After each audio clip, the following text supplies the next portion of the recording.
No problem, thank you. No, but I'm just saying there's a lot. Good morning, everyone. Welcome to the August meeting of the Bicycle and Pedestrian Committee meeting. We have a really full agenda today, so thank you for being here, whether you're participating live in the meeting or via the teleconference or whatever the right terminology is. Can we cue up the slides? Will, if you don't mind. First one. Thank you.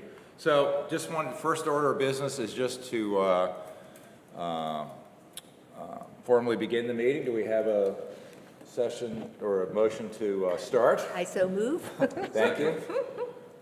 Second. Thank you, Art. Getting better with the protocol every time. The next thing we like to do is review the agenda as presented. I would like to make one, Teresa and I would like to make one small upgrade to it. We have an item on there, initial planning for 2027. Given that we have a fairly full agenda today, what we're thinking about, we'll see how we are time-wise, but we'll probably move that to our next meeting in September. And that's really for the team to get together and look at what went really well this summer, what are the opportunities we have. We'll have some great input from Colin Willard from the governor's office if we want to include any of that, and we'll use that in our September meeting. But we'll sort of play that by ear, but the rest of the agenda we'll hold as we have it. And we do have a special guest today with Colin Willard from the governor's office, and we'll introduce him. He's actually moving his car right now, so, and he's coming in. We didn't want him to get it. We thought it would be really poor form for him to get a ticket, so. So do we have a motion to accept the agenda as presented? So Bob? To accept. Thank you. Second. Second. Thank you. All in favor? You all got the meeting notes the other day. Once again, Raylene has done just a masterful job of catching a lot of stuff. It always makes me feel like we covered even more ground than I thought we covered when I read the notes. But are there any changes to the notes from our June 25th meeting? There's just one typo with the attendees. Okay. So do we have a motion to approve as accepted with the one change? Bob? Mark, second? All in favor? All in favor? Great, super. So we like to do a safety contact. As you know, we do this every time just to sort of get our head focused on safety topics, and could be very formal. We've done formal ones. Sometimes it can be very informal. So I've got a couple in my mind, but what I really just want to ask the team, and let me start with Diane. I know we've been doing some trolley rides with guests in the community or residents. And any feedback, and this is for the whole team, but Diane, if you want to get started. Right, one of the ones on the trolley rides, I guess there was, I'm trying to think, it was a Bill of Beth in West or okay, Turtle Walk. The people, the mother and her children, they were really, really pleased with the crosswalks. Right. They were really pleased with that. Right. I'm sorry, do you hear? Okay. And the other thing is, I've been carrying around these little stickers, and when I see kids with their helmets on, I give it to them, and they're really excited about it. So I'm running out, so we're going to need to reorder. That'll be part of our planning for 2027, I have a feeling. Okay, great. Thank you, Diane. Bob? Yeah, and just to follow up, now this wasn't a formal trolley ride like we did, but when going on the trolley a couple times that I did, I asked different bus drivers, what problematic things have they've seen. And it keeps coming up. It's the night driving and reflecting and not being able to see. So we're seeing that from the drivers again this year. Right. Yeah. And I think that's that came up, I think, on ours too. And Diane and I didn't quite get to do it, but we were actually going to try to schedule one in the evening just to sort of be there in their own eyes as well. So great. Thank you, Bob. Anybody else from Carl? One of the things I've noticed here recently is that more and more trucks that are making deliveries here along primarily Pennsylvania and Atlantic Avenue, close in to Garfield Parkway, are parking basically a little bit in the bike lane, which forces you out of it. You can't stay in there, but primarily in the driving lane, so that cars have to go around them into the oncoming traffic lanes, as do bicyclists, and it just, I think it's maybe something for the chief to look at, but, you know, it just seems like more and more they're just taking liberty with the, you know, the driving lanes. Yeah, that's something that we deal with regularly. It's usually from 6 a.m. to 10 a.m. Fortunately for the trucks with their delivery, our seasonals are all over that on a daily basis. We do understand that they have a job to do and they have to deliver in a timely fashion to the stores. So it is something that the seasonal officers police pretty regularly. It does slow traffic down a little bit, but we have to pick our battles with that being 6 a.m. to 10 a.m.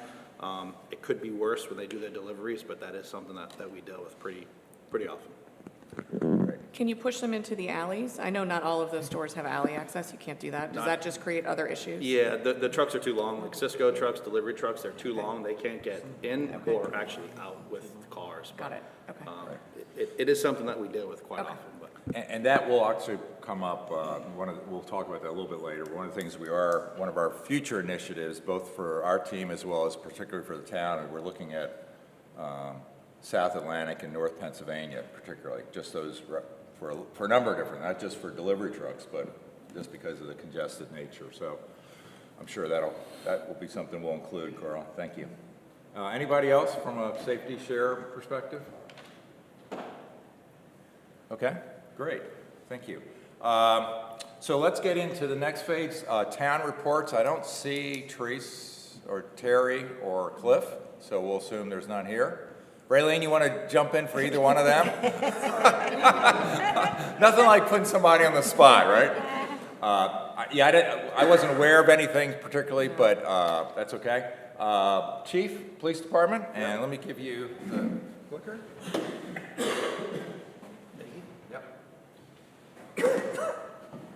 So I know we're not surprised. I do have a lot. We haven't met since June, but I'm going to fly through it. Some of these were kind of trending on social media. A lot was kind of misconstrued with accidents that we had. Somebody sees something and then they type something on the internet and it becomes something bigger, which it wasn't. Some of these I kind of wanted to highlight for everybody. June 26th, just after 5 p.m., there was an e-bike carrying 2 people on it, which was illegal. 2 of them were juveniles. A car was coming in by Bethany Diner making a legal left-hand turn off of 26 into Half Moon Drive and made contact with the bike. Driver was cited for failure to yield right away. The bike could not stop in time. I'm going to blow everybody's mind here with some science, but when there's 2 people on a bike, it slows the stopping sequence with inertia. They were cited for carrying an extra passenger on the bike. It was a one solo bike. Very minor injuries for that. I think somebody got transported for a leg injury to be very cautious on that, but both people involved in the accident were cited. June 30th, we've had 3 documented complaints that the police department handled regarding these cones and signage along either the sidewalk or the bike lane, Treetop and 26. 2 restaurants in town kept putting out the signs with crosswalk activity. People were traveling through either on the sidewalk with a stroller or whatever it may be, and then also in the bike lane having to avoid the signs and go into traffic. So we handled 3 complaints with the police department, with the business, told them to stop doing that. This is not their property, and it's forcing people, it's risking safety of bicyclists and pedestrians. This is the actual 3rd complaint that were out there. The officer sent me a picture of the incident, which I attached in the slide. And the way I operate, I pulled up the traffic cameras, which is attached here. Oh, I'm sorry. I'm doing 2 things at once on my laptop here. Okay, there we go. I pulled up a security camera from the Nature Center facing east. To double check the view. When I came into work at 8:30 in the morning, the signs were not there, and I wanted to see how much they progressed into the roadway. They were in fact in the roadway, and I did notice when I pulled the camera up, there is a waitress from Bethany Diner, I could see the shirt, walking in the middle of the road from the diner to a parking spot in Grotto's parking lot. You can see the recently installed crosswalks. Person was on their phone, head down, distracted, almost got struck. I'm yelling at my computer screen through the walls to This person almost got struck by a car the moment I went on the camera system to see the signage issue. It's one of those things that you can lead the horse to the water. I say it all the time. You can lead the horse to the water, but you can't force him to drink. This was a near catastrophe with a newly installed crosswalk right in front of this business, and the person was nonchalantly, illegally crossing the road, distracted on their cell phone. This is a major problem that we see. And I just happened to glance on, I'm sure this happens all the time, just happened to glance on the camera for this complaint to see what it looked like, and that unfolded, and I screenshot it and thought it was valuable to put in my presentation. Again, we haven't met in a few months with our last bike safety checkpoint, canceling the last meeting. So again, I threw some noticeable accidents in here. This is the actual diagram that was included in the accident report. This is on July 4th at 5:15 p.m. There was a Chevy Malibu that cut off a cyclist. You can see the accident diagram there. It says POI. That's called a point of impact. This is 26 and Treetop Lane. The vehicle was cited for failure to yield right away for a passenger. The cyclist was also cited for no helmet and carrying an extra passenger on the seat. This was separate from the last one that I explained. July 6th, shortly after 11 a.m., a foreign student was listed at fault for failure to maintain lane. This is approaching the intersection of Route 26, approaching Route 1. She veered into traffic and sideswiped a car with her left handlebar, caused her bike to tip over, and she landed and fell on her head. She was immediately tended to by an off-duty nurse, which we're thankful for. This shut down the highway. This is obviously a very peak intersection. You can imagine at 11:15 in the morning on July 6th, it caused chaos. It was a very minor injury that she was transported to the hospital, but she was listed at fault in the accident and cited for failure to maintain lane of travel. A few more. July 13th, there was a couple of them. One SUV was exiting Half Moon Drive by Bethany Diner, entered the bike lane too far and struck a cyclist. That operator was also cited for failure to yield right away. Same day, 4:43 p.m., there was an accident, Coastal Highway and Wellington Parkway. Again, very common. People stopping for pedestrians actively with the flashing beacons going off and getting rear-ended by cars that are distracted. It's very common. July 15th, this was actually a medical episode, but people ran with it on Facebook, Bethany locals, and kind of speculated, and they were completely wrong. Subject had a cardiac arrest issue while riding his bike. He was with a family member that was following them on 26. He happened to stop, leaned over his handlebars, collapsed into the roadway. I believe he actually passed away from that. He was flown. A lot of people speculated this as a fatal bicycle accident, and it was not. This is the problem with social media. Subject suffered a medical episode and was witnessed by his friend, and then just fell over into the lane of travel and then was resuscitated. I believe they did pass away from that, unfortunately.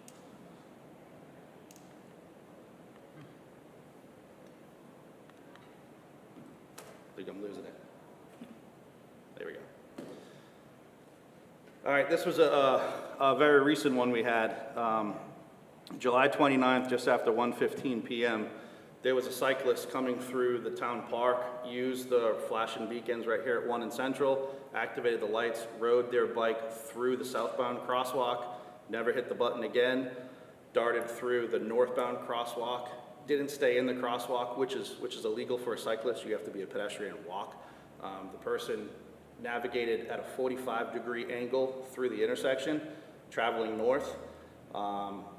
Left-hand turn lane stopped and yielded for him. The left lane, northbound lane, stopped and yielded, and there was a vehicle with a 16-and-a-half-year-old kid driving in the right northbound lane, 49 miles per hour, struck him head-on, closest that I have seen in my 24 years in Bethany to a fatal accident. A helmet saved his life. He was hit so hard, he had a patch. It was like a 5K t-shirt that he had, and there was an American flag patch on his on his right shoulder. He hit the car so hard, the patch, the emblem, was embedded in the hood of the truck.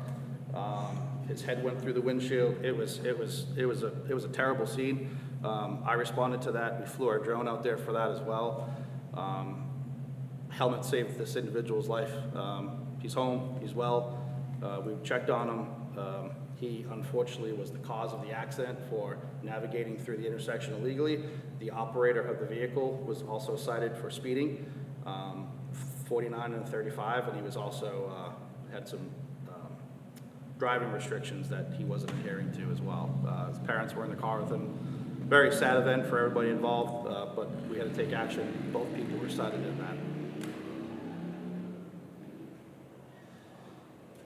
So Chief, just as a reminder, right, I mean, please correct me if I'm wrong, when we have those pedestrian crosswalks, they are truly for pedestrians. If you're using that as a bike, what you really should do is get off the bike and walk it across and treat yourself like a pedestrian.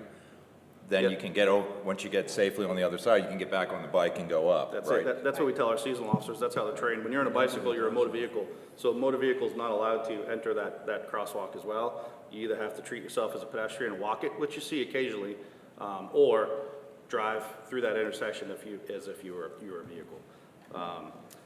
The most recent, this was August 6th, there was a 22-year-old Turkish foreign student that fell off a moped, had nothing to do with a car or anything being involved. This was right in front of St. Anne's Church, just couldn't maintain his balance while stopped, fell off, banged his head, did not have a helmet, transported to the hospital.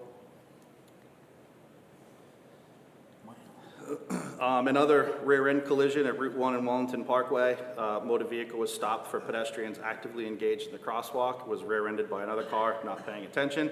The person at fault was listed for inattentive driving in that. August 13th, 10 p.m., there was a 12-year-old juvenile operating an electric bike recklessly in front of Five Guys. You can imagine how populated that area was. I think they were showing off. He did not have a helmet. He did not have shoes on. Caused his feet to slip off the pedals. Ended pretty badly for him. In this case, a parent is actually addressed on the issue and issued a citation for that. BBPD went above and beyond. We took the moped, picked it up, put it in a pickup truck, drove him home, refused to transport to the hospital. The mother was not inside of this. It was kind of a chaotic event for a parent, I could imagine, with a kid that age. They were not cited in this, but were educated on the laws and gave the bike back at a later date. Okay, that's all the bad stuff. I apologize for that. Bike checkpoint, July 23rd, 87 light sets, and the reflective gifts, the clips that we were given by OHS at a grant, 87 contacts in that bicycle safety checkpoint. Numbers weren't significantly high, but for those that volunteered, you can kind of see people just don't want to be bothered with us. They just kind of go right through. Some people stop and want to chat. Can't fault them. They're not doing anything illegal riding their bike. We're just kind of interrupting their day, just waving to them and trying to engage in a conversation. They're not doing anything illegal during the day without a bike light. They just carried on. I think that was the reason for the lower numbers. Our second bike checkpoint, August 6th, this was one of the biggest ones. 185 pedestrian contacts and 113 sets and reflective clips were given out, and 185 conversations, more importantly, were had with people. The first one, PFC Ryan and PFC Meredith, and Patrolman Tressler, majority of them come in their time off, so I just wanted to give them a shout out and thank them for that.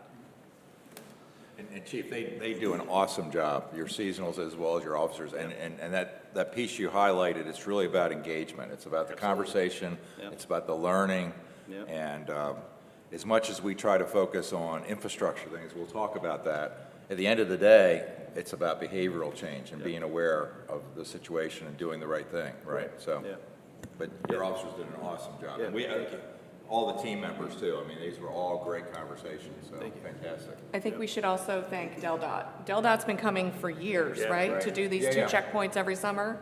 And it's the same crew who always come and they fix bikes and they educate and they bring things to hand out. And it's always very, very popular. And they provide the grants so that the police department has things to give out, and they're a huge help. Yep, 2008, we've been partnering with DelDOT in these towns. And ABC, you guys are here too. They came as well for one of them this year too. I'm grateful for all. You know, just to build off Teresa's comment, because you sometimes see, and I don't want to get into the issues, but just recently there's been some things published and have been very critical of DelDOT. I mean, just sort of the conversation as people, and I'll be honest with you, we've had exactly the opposite kind of experience.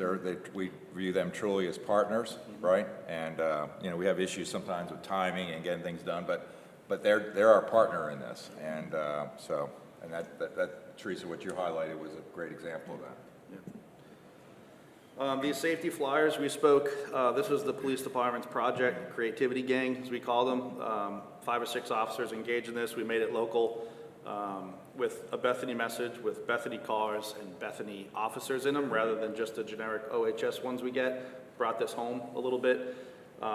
We put these flyers out on the boardwalk. They've been a great hit. They've had, again, conversations that come up to seasonals, engaging in some traffic laws. This one is specific towards, it's a catch-all, travel smart with pedestrians, motor vehicles, and distractions. This next one is specific for bike safety. This was also, all these signs are out on the boardwalk from roughly 10 a.m. to 10 or 11 p.m. before they go airborne and start swimming in the ocean. We pull them in, get ahead of that. They've been a great message. They've been out there all summer. We carry them in the cars. We educate people with them. We put a pamphlet. There's some up on a stand on the boardwalk. I think the trolleys have some of these as well. This was the other message. This is specifically geared towards bicycle safety. And then the last one, which nobody really feels comfortable talking about, but it happens a lot, drive sober or get pulled over. This is more geared towards drugged driving with marijuana and other drugs in addition to alcohol. These signs are out there. They're not necessarily different in every state, but people see these in front of a bar in the boardwalk and then want to have a conversation with an officer, which is great. And we've had people subsequently after these conversations order an Uber rather than get in their car. So they're a deterrent, they're working well, and I'm very glad we got these messages out.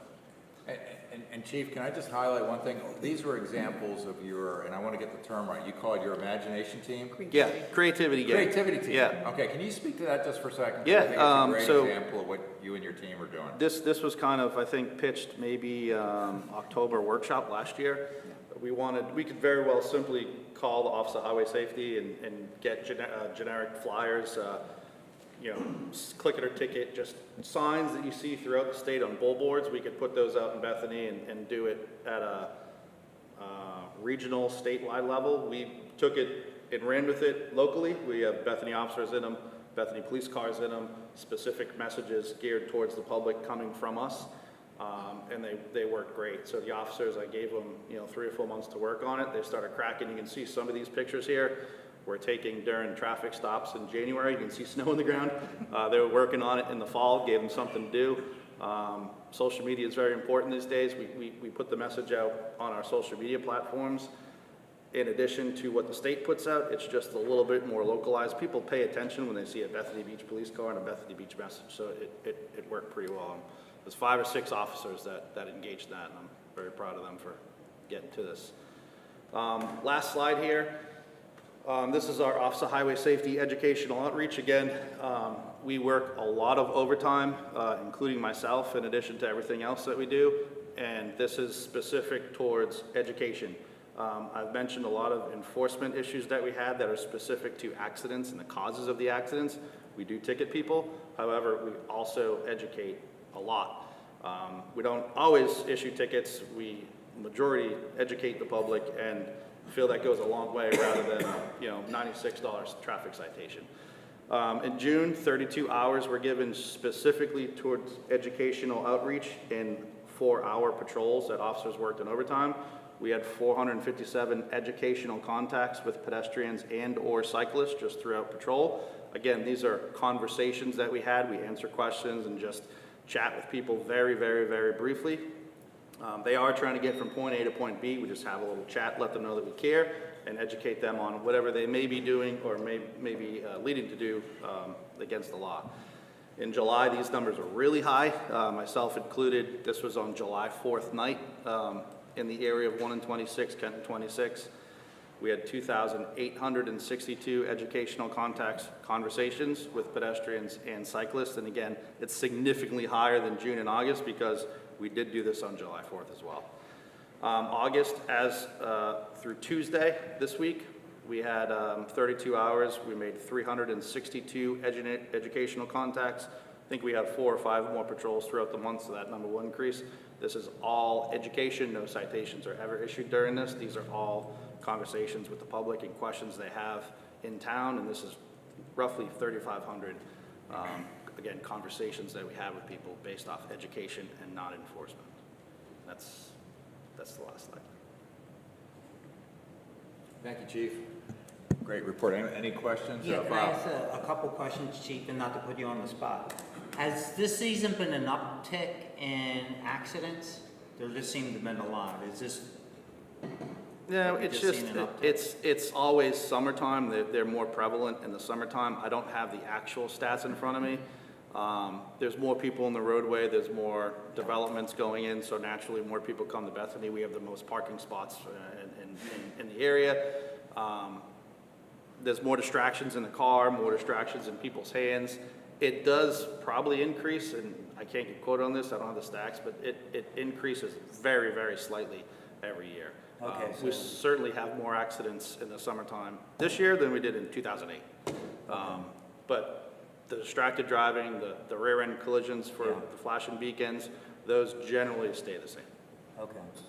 On the issue of gossip, on the issue of gossip, is there any way, and you may not be able to because of liability, is there any way you can communicate on, I'm using Facebook, but that may not be the right thing, to communicate, hey, this happened, kind of like what you're telling us today? Yeah, when people kind of do that and speculate, all the officers see it. We all have social media, we see it.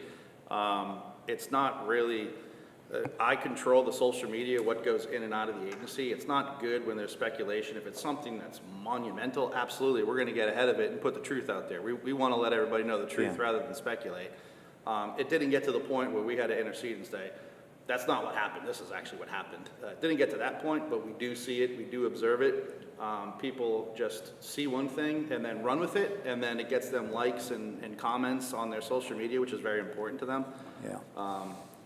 Once we do that and go around them, then if you ask me, we should do that for every single thing that we do, and it's just too much. It's just jamming stuff down people's, keyboard in a way. But it does lead to, because I thought it was a fatality, where Right. that one girl, and I thought that's what happened. People call us, people have a phone, they say, hey, what happened and it's an accident investigation, we're obviously on scene. If it comes to that point, we'll put something out and notify the public. It never got to that point where we had to notify the public. But we do have alerts, we have a message notification that we could put out there if it gets to that point. Just people speculating and running with it for pure purpose of engagement and likes and trying to stir it up on social media. That's what people do, they like to stir it up. There's content creators that do that, but we don't necessarily. They want to fight that we're not giving them, but if it is something that absolutely is a crucial message, we get ahead of it before the general public starts, running with it. But these didn't need that type of police department response. It wasn't that big, we just noticed it on social media. All right, that's a good point. Just my last comment, your very first slide on the new crosswalk up by DeFebo, from a walker's perspective, you're seeing a lot of the workers you doing that. Is there any possibility, and maybe we could do it, that the committee go into DeFebo and kind of talk to the owner, hey, can you tell your people not to do that? We did it as the police department. We took care of that. That's our job to do. That's our fight. We get paid for that. We did it. The officers did it. Our supervisors, our sergeants did it. We spoke to the management. I get why they did that. Their employees are used to walking from point A to point B as fast as possible, so they continue to do it, and their employees put those boards out that impeded the safety of pedestrians and cyclists for them to create that entitlement of the employees. We did address that. I think the issue's been curbed. We've told them that this is enough. We're gonna, we'll cite you for littering if we have to. We're getting complaints from the general public. A mother pushing a wide stroller should not have to go into your parking lot or walk into the lane of traffic because of your signs. And once they kind of heard that, they understood and they've kind of stopped with that. You can see them now, they're flirting. There's a put them out there on your own property, put them visible, that's fine, you wanna spread your message, they just can't be on the sidewalk or the bike lane, and it hasn't been an issue since I got involved. Okay, all right, good, because I do see it, you do see it. That pedestrian sign too, I've seen it where they put it in that blackened crosswalk. I'm going, what? Yeah, it was getting run over by cars. It was Yeah, in and the I'm middle going, of the why turn would lane they last even year. think, Yeah. want to do that? Okay. Great. Thank you, Chief. Yes, sir. Can you hold, is it specific to Chief Foley? Chief, yeah. Okay, You have to go to the if microphone. you go to the microphone, just so we can hear you, since we're broadcasting this. Right behind you. No, we need to hear the people in the. Oh, there's a microphone. Really has one.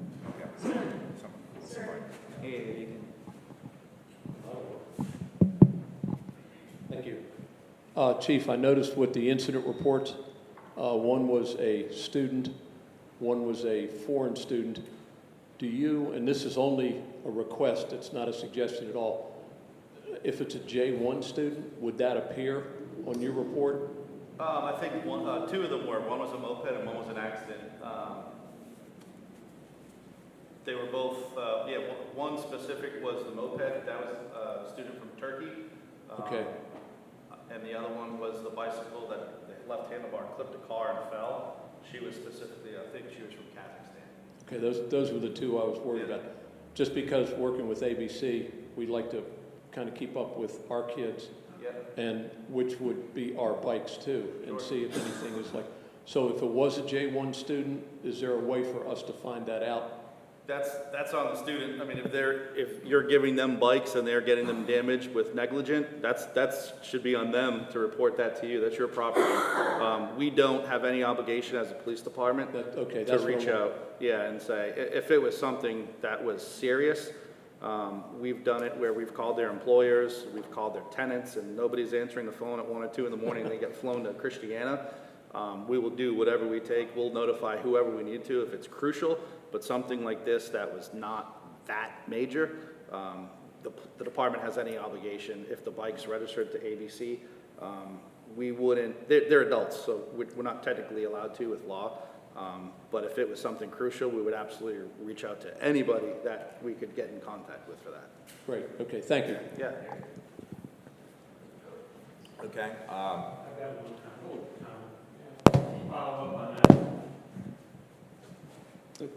Chief, thank you for that description of everything that goes on. So just this morning, I had to stop for somebody walking across, a DeFebo employee. I beat my horn gently and then said, not supposed to do that. And she gave me a gesture. I don't want to repeat it. She waved? Yeah, I guess you could call it a wave. But it wasn't a terrible wave. It was just So I think another discussion would probably be appropriate with the employees, because they do what they want to do. But it's pretty obvious that those walkways, the new ones, were put in to eliminate the turning lane traffic that they would have to walk across, and they do. So basically, you've eliminated one lane of traffic both ways for those people crossing that street. And so that means instead of 6 lanes of traffic to worry about, which you would if you were crossing where they want to, or 4 lanes, that's a 33% better chance of them getting hit by a vehicle and people not paying attention to them. So I don't know.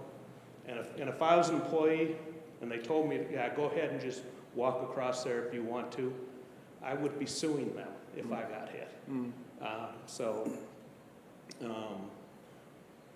There was something else. Oh, just the reports of the listing. Delaware is not a safe spot nationally for bicyclists and pedestrians. We're at the bottom. We're at the worst.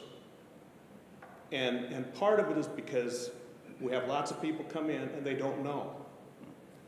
And I really think the more you put out there, even about the accidents, that this is happening in our town because people aren't paying attention. And everybody coming across that bridge and up Route 1 and down Route 1 should be notified of that. No, we have accidents here because people aren't paying attention and people get hurt.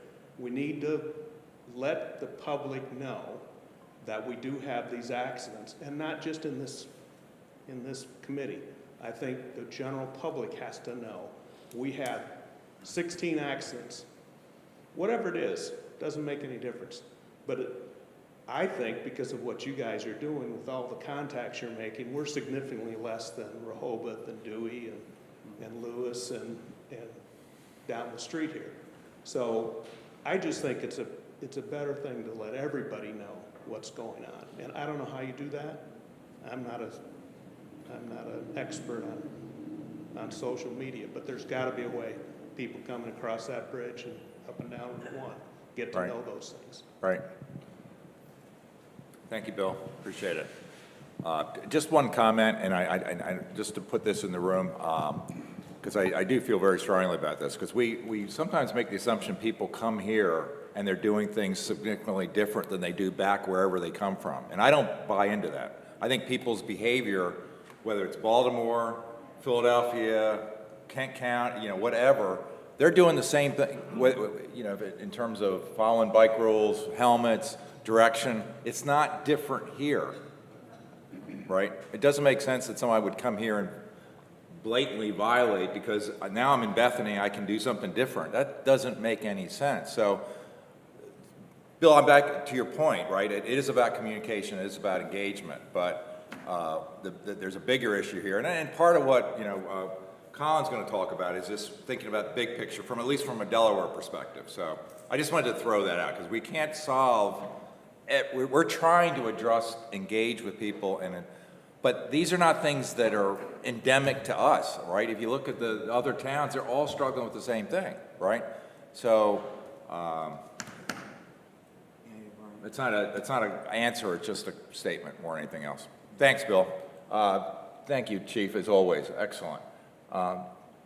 Julie, you want to chat about, I know you're going to speak to the Wave 3.0, but anything from an events and activities perspective? Yeah, just believe it or not, next week is Labor Day weekend, and that is for this group's intention. We are doing the parade. We've moved the Independence Day parade to Sunday. So anybody, all hands on deck, whoever wants to run that table, that's at noon and right over at the church parking lot. So. Right. Great. Thanks, Julie. And this is really more for Colin's benefit. What's really unique about this team, I think, than I've seen maybe in some other towns, is the degree of participation we have in the partnership with the police department and our events and manager, right? Chief and Julie are integral parts of this team. We work together collaboratively, and I think that's where we get a lot of the big bang kind of events or impacts. And so again, just wanted to thank you for that, because I know you guys have full-time jobs and you give so much to this. So thank you both again. All right. So I want to just share briefly, and this is, you've seen most of these, I think, these charts, but Colin, this is really for you to just give a perspective of what this team in town has been working on over the last either year or a couple years, okay? Just perspective. So if you break it down into some of the major infrastructure projects, and this is just sort of current. We put in rapid flashing beacons on Route 1. We've created a pedestrian walkway on Collins, Kent, and Wellington. 3 years ago now? Yeah. Time flies when you're having fun. A four-way pedestrian crosswalk right out front here, right? They used to be two-way. We've improved the intersection on South Garfield by the Bethany Diner and done some work there. We put new crosswalks. That's what some of the conversation was. And I think part of even the new crosswalks, it does take a while for people to get used to it, right? I mean, there is that. It just went into the spring. We've improved the pedestrian walkway at the intersection of Kent and Garfield. We've lowered the speed limit to 30 miles an hour on Route 26 and then 25 on Kent, right, which were in our domain. And then we've got some other focus areas around North Atlantic and South Pennsylvania going on. So those are the things we've done from an infrastructure perspective. And the things we've done from engagement activity, and this is sort of to be additive to what Chief just talked about. We have this learning sharing workshop in March where we invite all our surrounding communities. We're going to invite your boss again, Colin. It's just a really fun event and a great learning event.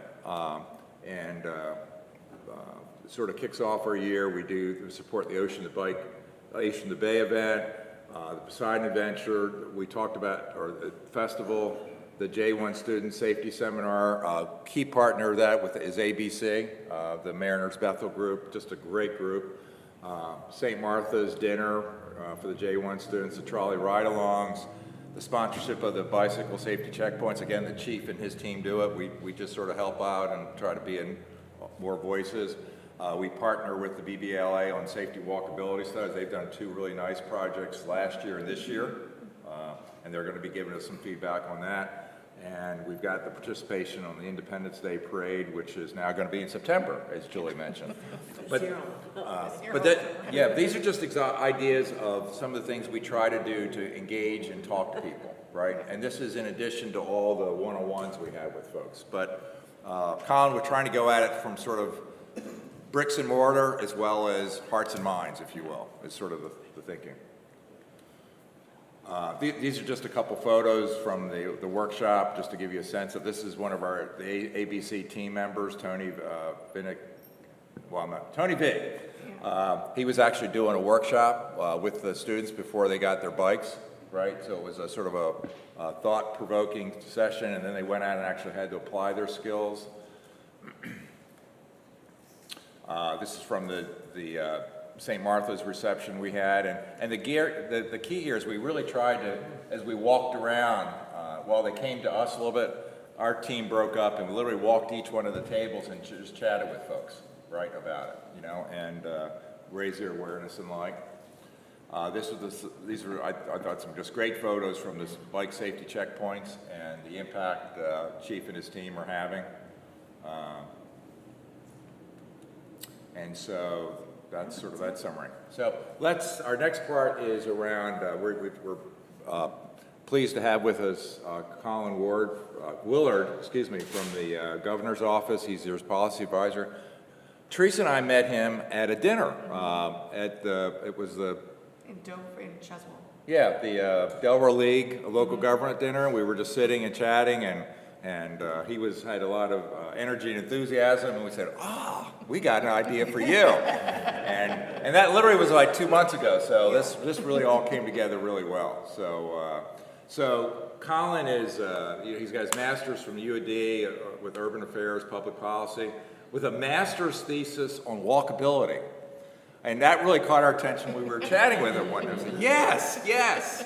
But he's really passionate about the whole subject around connectivity and safety. With the governor's office, he holds sort of the portfolio, including housing, land use, transportation, permitting.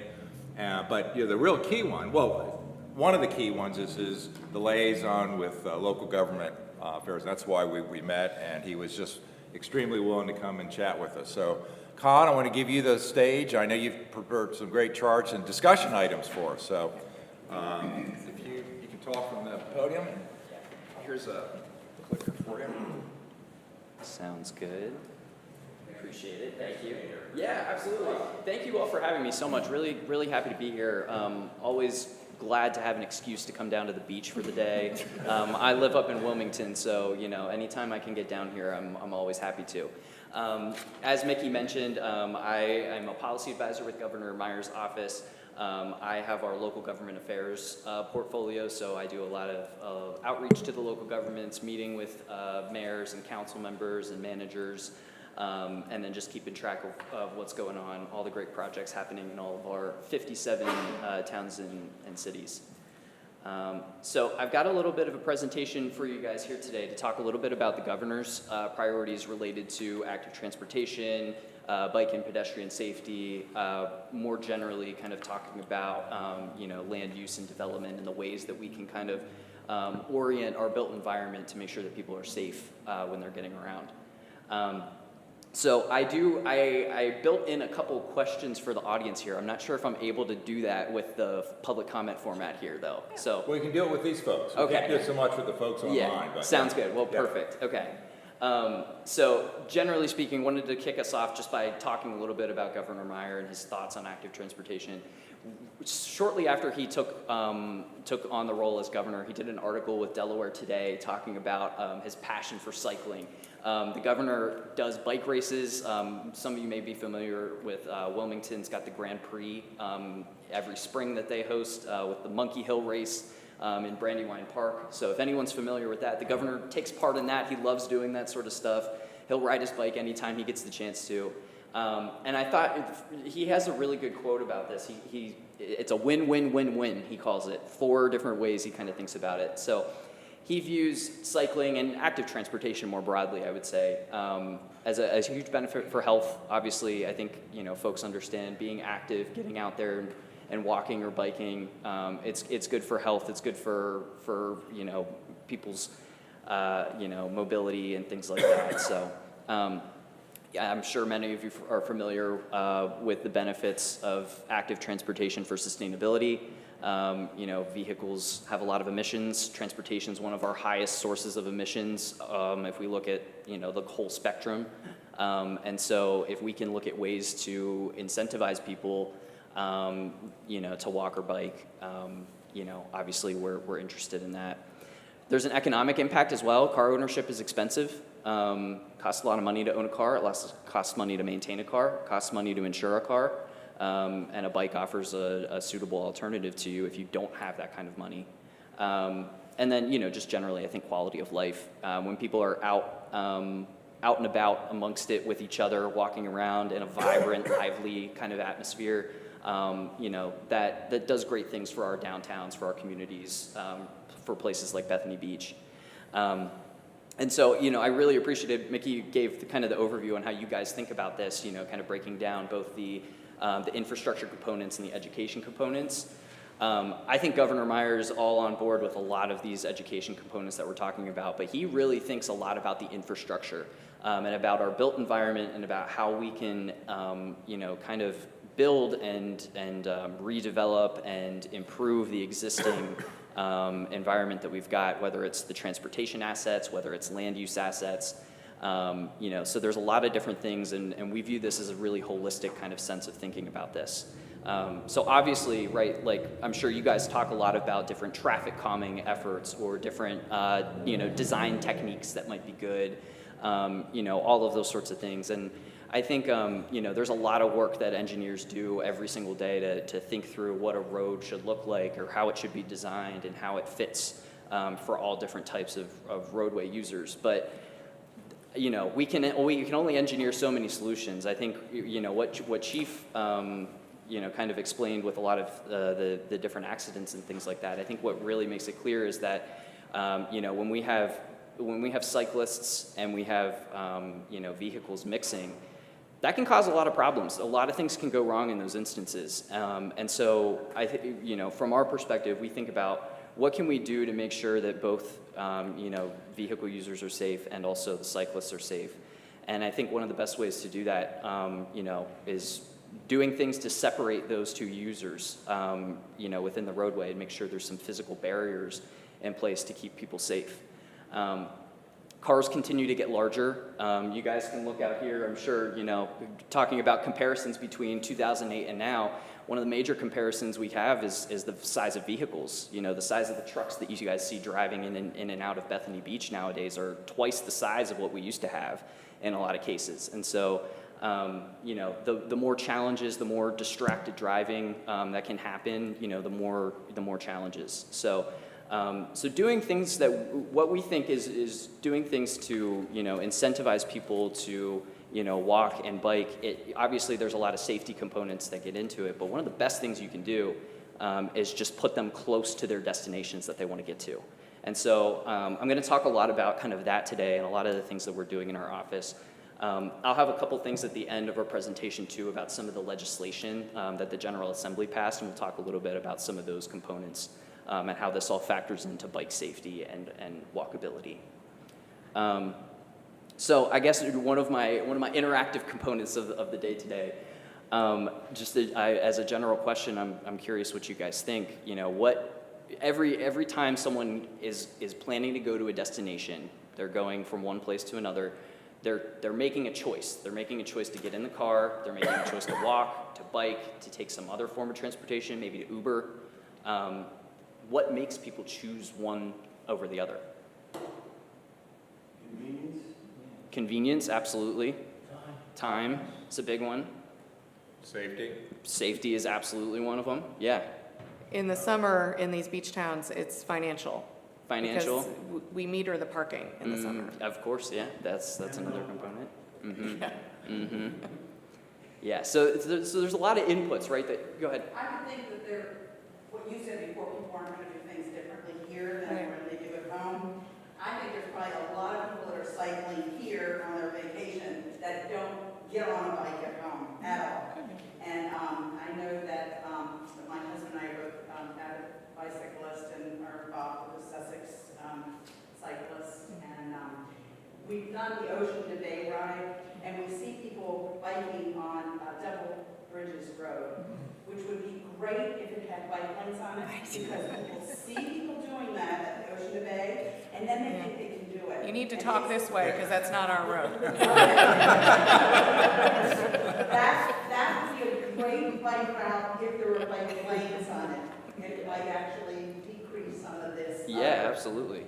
And there's a lot of people that come from Bayard and Pepper Corner Road, and they don't have bike lanes until they get to Beaver Dam Road. Yeah. And there's a lot of conflict, and there's more building, and so Ocean View and Millville are doing a project right now, and I was at that, and I don't know if people are communicating from one to the other, but you know that feeds into your issue. And anyway, I think there's a lot more walkers and bikers on vacation than they would do at home. Sure, yeah, maybe people want to, you know, they drove down here, they made the trip, they want to park the car and be able to just, you know, get around on foot. Yeah, that's, you know, definitely something that could happen. So, yeah, a lot of different things go into this that make people make this choice.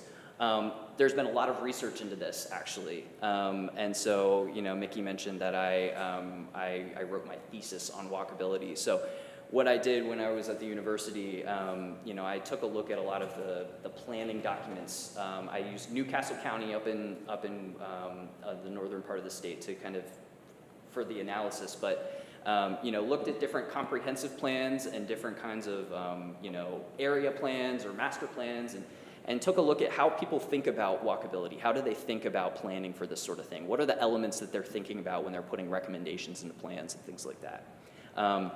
So there's a lot of research that's gone into this. There's a lot of research into what makes someone walk, what are the land use factors, what are the built environment factors that make someone make that choice to walk.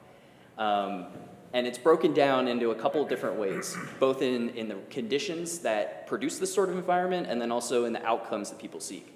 So number one is traversability. Can you feasibly get to that location? Is there a direct route for you to take? Is there a major impediment in the way that's going to prevent you from doing that? Compact and close, is it nearby? Going into that time feature.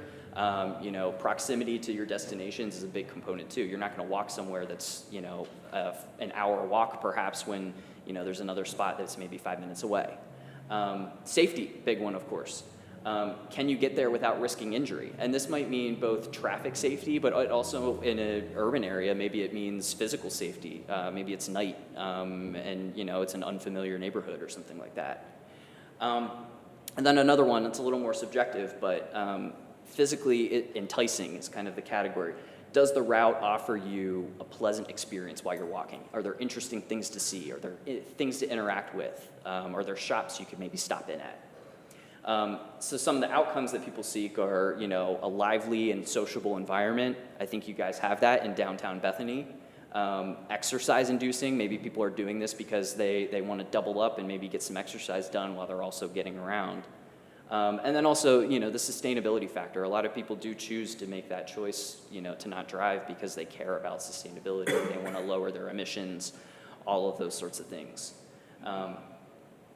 Another framework that some of the research shows, there's kind of these 5 categories. They call them the 5 Ds of the built environment. Density, so being close to things, being close to jobs, having people that live in that area. Diversity, a mix of land uses, different places to go. You can walk to your work, you can walk to the grocery store, to a pharmacy, to shops and restaurants, being able to get around to all those different destinations. The design characteristics, so what does your street network look like? This concept of intersection density, think about it as like, Bethany Beach has this walkable grid that you can get around at versus the subdivisions that are on the other side of Route 1 here. They've got the cul-de-sacs and there's not ways to connect between them necessarily. So, that's a factor. Destination accessibility, I think, goes hand in hand with some of those diversity elements. Do you have access to those different destinations? Can you get there easily? And then another one, again, this is one that happens a lot more in urban areas, but in order for walkability and bikeability to be a reliable form of transportation, and maybe an option to take instead of a car, you've got to also maybe rely on some transit too to maybe get to some different types of destinations. And so, getting closer to transit, being in proximity to those things. Obviously, always, a challenge down here in the beach areas as we, have our DART service and everything. DART is doing some different things with microtransit right now in the kind of model of like an Uber or a Lyft service. And so definitely some creative things on the way that can also help to lower that distance between things and serve as an option. But yeah, so there's a lot of research that goes into this sort of stuff. There's a lot of people that look at these inputs and outputs and how do you think about this sort of thing.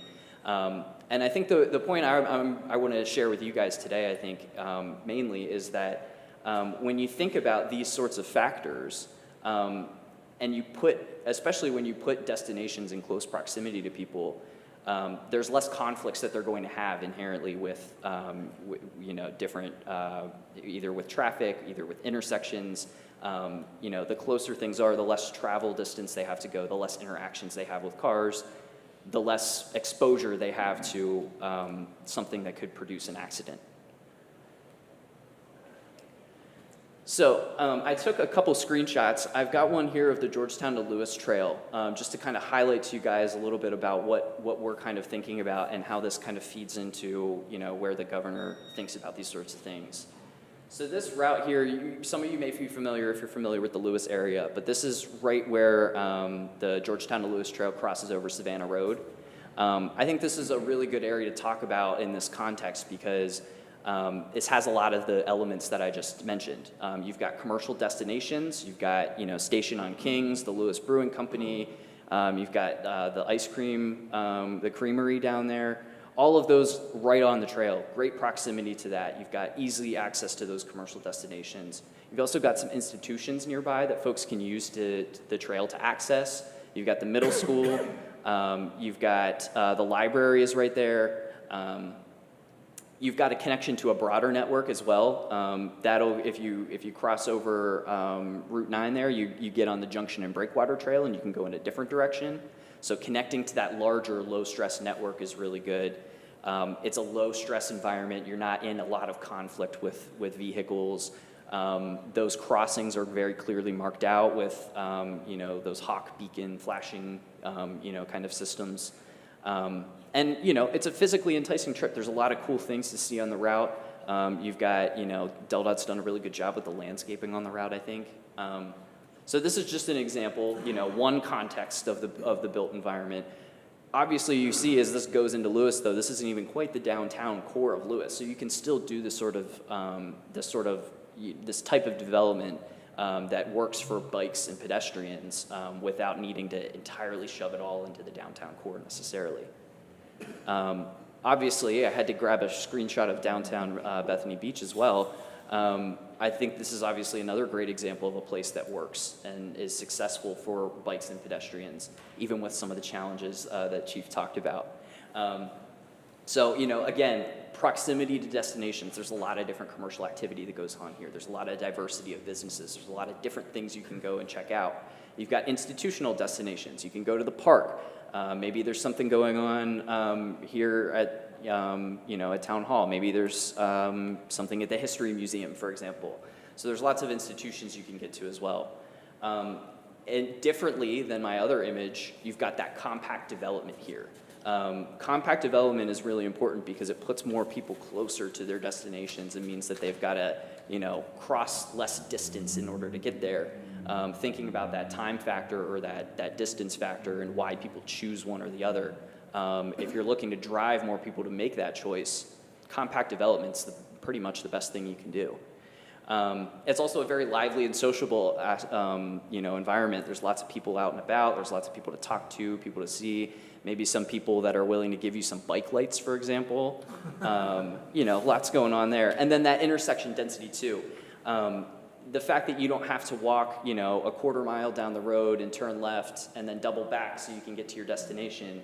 You've got the blocks that are, you've got the intersection density, so if someone needs to turn onto Atlantic Ave, they can turn right onto Atlantic Ave wherever they're kind of at here. So there's a lot of things in the built environment that I think Bethany Beach does really well here, especially in this downtown core. You've got a lot of those conditions for a really, really good walkable and bikeable environment. So one of the major priorities that the governor has is just expanding the low stress network that we have. So we've built a number of shared use paths and interconnections between cities and towns with bike infrastructure, and we need to expand that low stress network. Now, you've probably heard some things from DelDOT here and there about low stress connectivity. DelDOT has a level of traffic stress methodology that they incorporate into their planning model for bike infrastructure. The best thing you can do, as we kind of talked about with all the accidents, the best thing you can do is separate folks from the conflicts with vehicles. And so the governor is very passionate about building these trail connections that are going to connect multiple places to each other. Some of you may be familiar up in Wilmington with the Jack Markell Trail that connects you from Wilmington down to Old Newcastle. Really incredible trail, big major initiative from Jack Markell back in the day. The Governor Meyer really wants to expand upon that, what you would call a spine. It's a spine network, and now we need to create spurs off of the spine to connect more people into that trail network. And so one of the major efforts is the Newport River Trail. This will get a linkage between the Markell Trail and the town of Newport. And ideally, long-term, this may even be able to be built out the whole way to Newark. And so anyone basically on that line from Newark to Wilmington could hypothetically hop on this and get to their destinations. Same principle goes with the Georgetown to Lewis Trail down here in Sussex. There's a lot of opportunity there to connect into different developments, to create different spur opportunities. For example, what if there was a better opportunity to get from Milton to the Georgetown to Lewis Trail, for example, or from some of the areas down here in Bethany, Ocean View, to be able to get up to that trail network. So looking to really build upon the success that we've already had, there's a lot of opportunities here that we can explore and think about. And so this is an example of one that Governor Meyer actually started while he was county executive with Newcastle County. And we've had some funding pauses due to some things with the federal government. Don't know if you've maybe seen anything in the news about any of that, but a couple things going on there. But looking to keep moving forward with this trail, and this is a good example of the kind of vision I think that Governor Meyer is really passionate about. This sort of stuff really excites him. This is what he wants to see more of. So I'm curious, I talked a little bit about opportunities down here. I'm curious what other folks might think about as network expansions that we should prioritize if anyone has Colin, them. thank you for bringing this up. DenRec actually has a plan for connecting trails along the Assawoman Canal. Yes. And they've told us it's a funding issue. Yes. So it's always a funding issue. We're going to put in our plug for more funding for our trails down on this southeastern part of Sussex County. Excellent. We would love to hear. We'll certainly talk more about it. I want to hear more about from each of the different local governments along the route, because I think if you guys kind of come together and unite behind that, I think it's something we could be very interested in. Yeah, I think it would solve some of the challenges that you brought up about people on these roads that don't have trails. Yeah. It would solve some of those challenges. Yeah. If it all got connected. Yeah, and the challenge with all of these, luckily with the Georgetown to Lewis Trail, when you've got a rail line that isn't used, you can run it right along that rail line and it's very easy.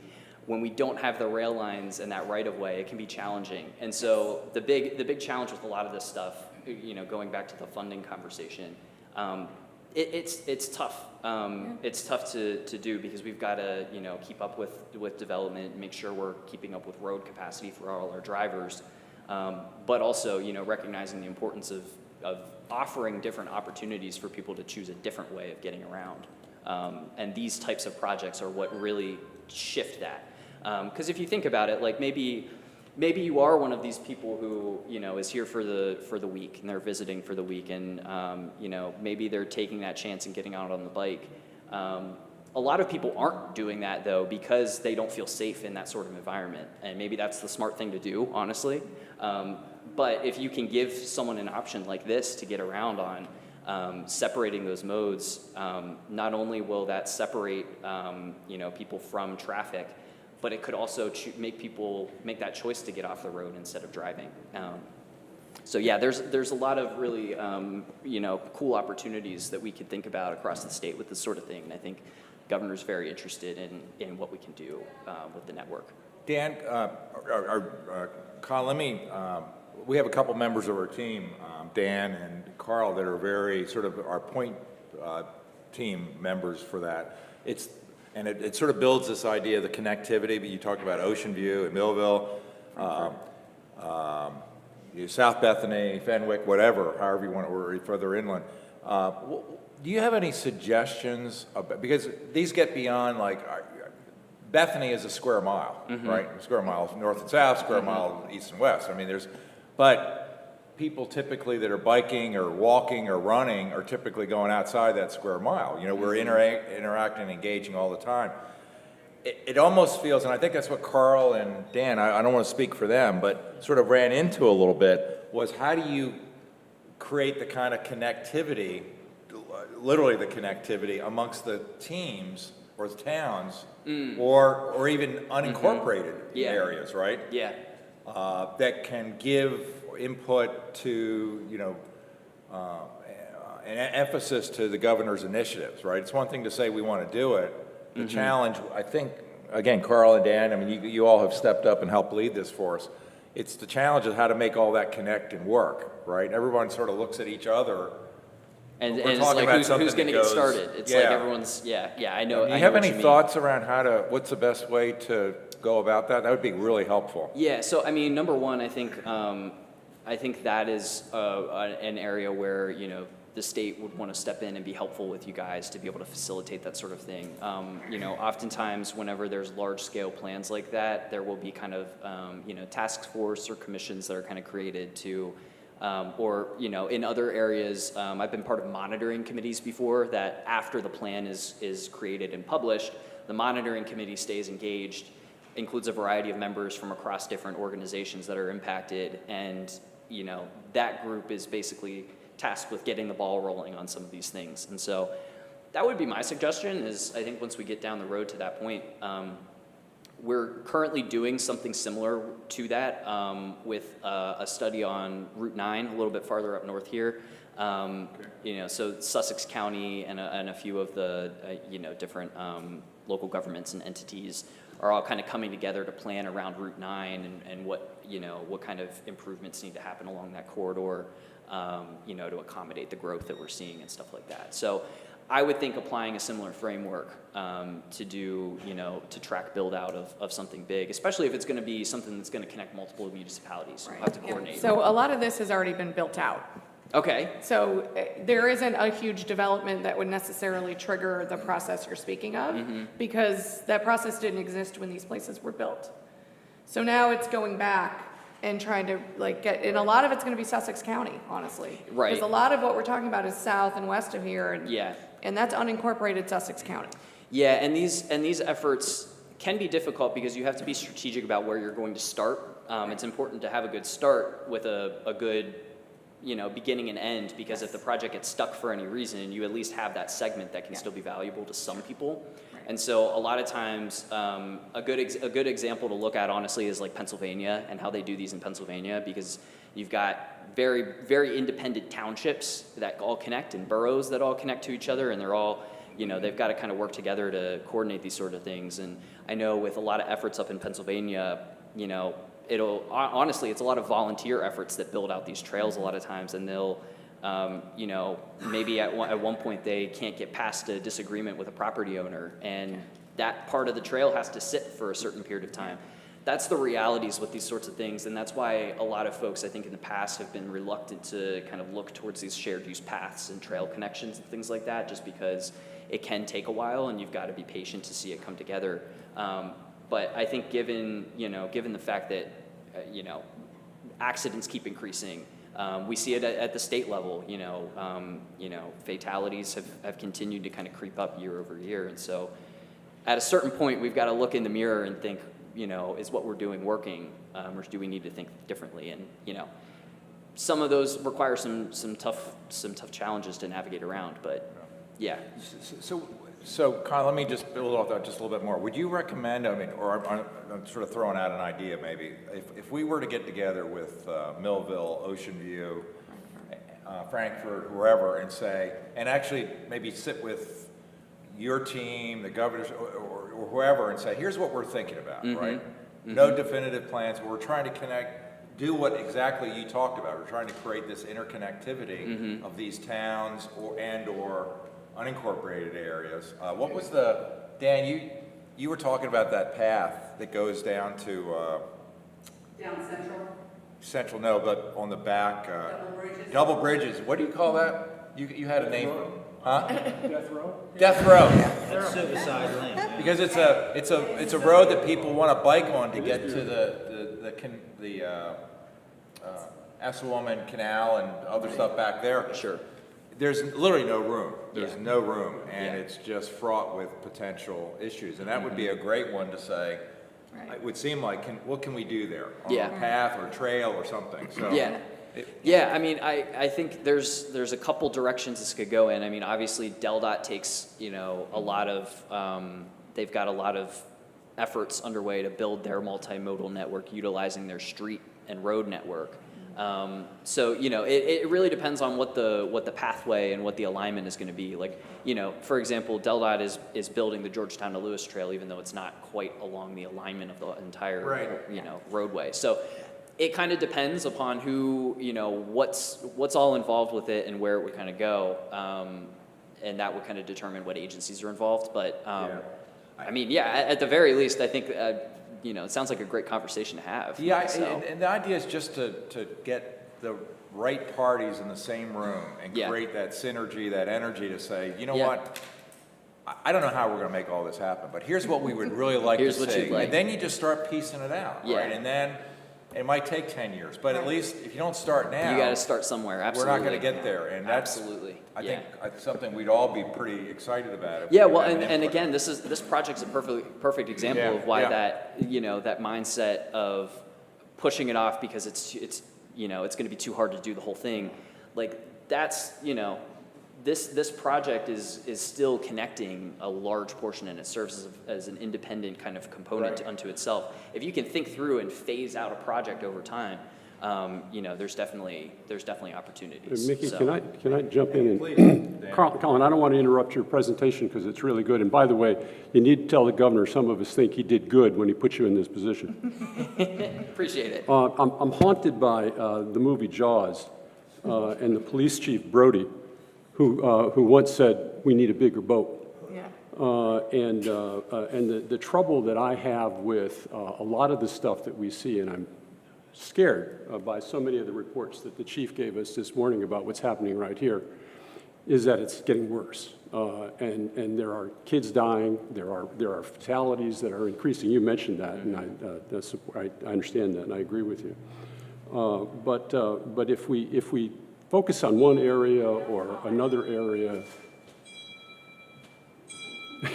I thought that was me.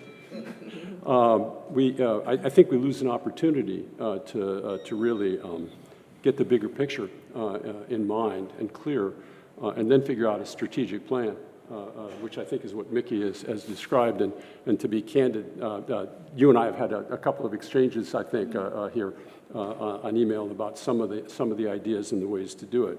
But the biggest concern I have when we look at all of these issues is that I know all of these will provide, all of these trails and all of the work will provide a great deal of benefits towards safety and comfort and expanding economies because people will go out more and stuff. But we don't seem to be doing it in a coordinated way. We don't seem to be doing it in a way that covers the entire state of Delaware. You are speaking the governor's language, sir. I appreciate you bringing it up here. It's like you're actually, a plant on that front. I read his comment. No, I'm kidding. In Virginia, that I mentioned to you, the governor signed into law the creation of a statewide task force charging that actually was the Department of Motor Vehicles in the Commonwealth to come up with a strategic plan for how to deal with not just about the problems we're having now, but problems we're having in the future. And they have this wonderful term that they use called micro-mobility, which is, by the way, dangerous bicycles that are electrically charged that kids use and people use, and they fly all over the place, and there's no control over them. But there are other issues that that task force will be looking at. I don't know how possible it is, and I certainly am not an expert as you are in the field, or in the process of government in Delaware. But I think it's probably a good idea. I know we've got committees that focus on bicycle. Thank you for the education and also on pedestrian issues. But it may be time to ring the big bell and bring everybody around the table and do something like a commission or a task force like Virginia is doing. And we get the results in task force, I think, next month. That really not only just looks at what we've got, but where we're going and how we do this that benefits everybody in the state. I know it's a big problem, but we need a bigger boat, and I think that'll help us get through the water. So, Dan, can I build off that? So, Colin, I mentioned, we do this. This is, I think, what have we done, 3 now or 2 of the 3 workshops. That workshop, a sharing learning event where we bring all our neighbors. So we get literally 7, 8, 9, 10 municipalities, and we all come here and we sort of share what we're focusing on for the upcoming season. So it's a learning, what we can take away, what we can share with others. Can you invite me? That would be great. Huh? It would make my job a lot easier if I get an invite to that. That would be awesome. It's in March, so Okay. Jonah came Well, your last year. predecessor came. Yeah, This year, Jonah did come. No, yeah. but what I'm thinking is, okay, building off of Dan's comment and sort of the energy in the room, it would really be cool to focus that specifically, right? Yeah. The tent would be bringing these communities together, give the voice. Okay. And it's around the interconnectivity. Okay. And that's Yeah. our topic. Yeah. That's our focus, and that might generate some good juice. And we can start planning it Interesting and idea, getting for the sure. right people in the same room. Yeah. I mean, we would be DelDOT, DENREC, whoever the other players are, the governor, I love the ideas that you guys have. I think we're on the same page.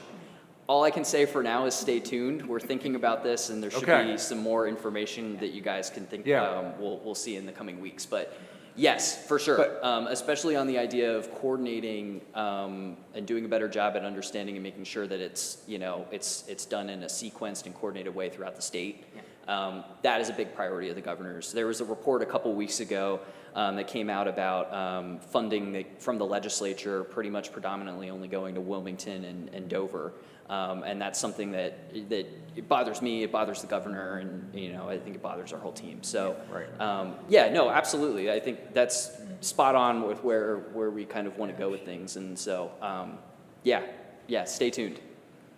The Ocean View Millville 2 weeks ago was the first of this projects getting together. So you're timely-wise, you're there. Right. And I said to them, I was talking about these areas, and they said, well, that's not in our project community. Right. And I said, yeah, but maybe you could address this artery that's coming in, and we know the level of bike traffic and everything.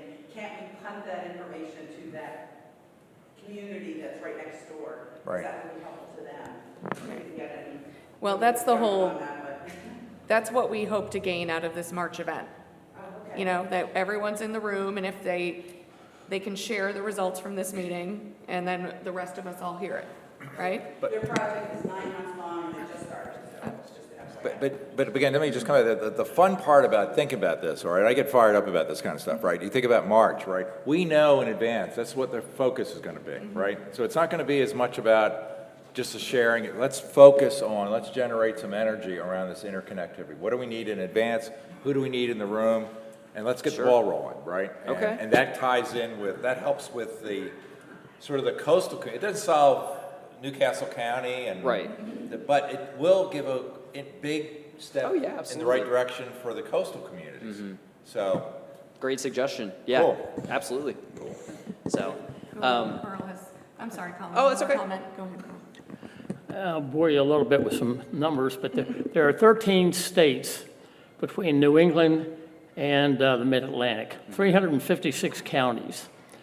Of those 356 counties, the fastest growing county is Sussex County. And quite honestly, I don't think we require the developers to do near enough for what they're getting in terms of infrastructure, healthcare, and schools. Yeah, and if I know everybody here says that we've never had a hurricane hit here, but if we ever do, there's no getting out. These evacuation routes are going to be it's just not going to happen. Yeah. And I think back to down at Myrtle Beach I saw last year, they had a hurricane that was coming, and they shut down Interstate 24 from 95 to Myrtle Beach and ran 4 lanes west trying to get people out, and it still was clogged. And even on a summer weekend, Route 1 is clogged going through Dewey, and then up where 113 merges with 1, we're just not going to get out. And I think we're just missing an opportunity if we don't start doing what other states are doing and focusing on have other people helping us accomplish our objectives, and require those developers to do a lot more. yeah, I hear you on that. I have a couple pieces of information related to that. So let me keep going. I'll get to my last slide, and then I've got some information about that component. So, but yes, I hear you on that for sure. So again, kind of circling back to kind of the research I talked about with how people think about walkability, you know, and what can we take away from this essentially? Number one, it's that density and destination proximity is key. When you have a lot of folks that can get to their destinations in, you know, a pretty easy amount of time, and you've got a critical mass of people that are doing that activity, it tells drivers to, you know, to be slow, to go slow in that area, to be aware of the pedestrians around them, you know. So those sorts of, those two key components in particular, I think are really important to think about. How can we get people close to their destinations so that we don't have to, you know, think about larger scale connections that cost a lot of money, you know, make it challenging for safety purposes. So, you know, with that in mind, a couple questions come to mind for Bethany Beach. What types of destinations can Bethany Beach residents or visitors access now? What can't they access that they might like to get to? And then from that, what could you do to improve destination proximity? So I'm not sure, what do you guys think about? I mean, you know, everyone in the room, I think, you know, obviously if you're here today, you probably care about walking and biking and maybe do a little bit of it yourself. Where do you get to? Where do you like to go? Where do you wish that you could go that you can't currently get to? well, I think the obvious one, and I never go there because it scares the hell out of me, but is the way that Yeah. Double Bridge. Going Because my south. colleague keeps saying it's like the death march to something or other. I go, I'm not going there because, but well, the challenge we have a little bit in Bethany, Colin, is we're here. Our challenge is sometimes to go back out, right? And whether it's Fresh Pond, whether it's farther west, right? Or I guess maybe north or south, but we have routes for that. So it would be more, how can we use trails, what can we use safe venues to actually move further? Because we're already at the beach, most of us, right? Right. It's moving that way, it's a little interesting. Right. But that, again, that would be a great question. Again, I'm not trying to get ahead of us, but what a great question to tee up a March meeting. Sure. And have the various municipalities come thinking about that in advance and see where the, because there's going to be so much overlap, Yeah, so. sure, Yeah, but this isn't gonna work unless you get DelDOT's cooperation, No, because a Del- lot of actually, these, DelDOT, DenRec, no, it's with a everybody. lot of these roads that we're talking about are Absolutely, old Bob. country roads that have no, At the Ocean View meeting. Yeah, the Ocean View meeting, so for those who don't know, it was advertised in Coastal Point. I don't know if you guys read the notice section of Coastal Point, that's where all this stuff is advertised. Yep. Like, Okay. they posted it, That's where I heard it. right. Yeah. because we're talking about natural path railroads.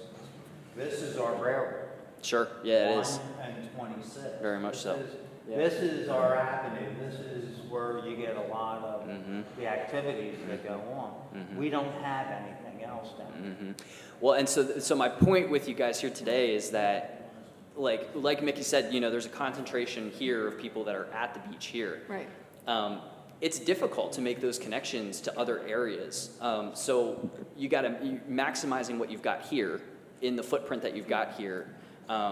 Thinking about creative ways to get new types of development to come into those areas that are already, you know, a good area for people for walking and biking, for example.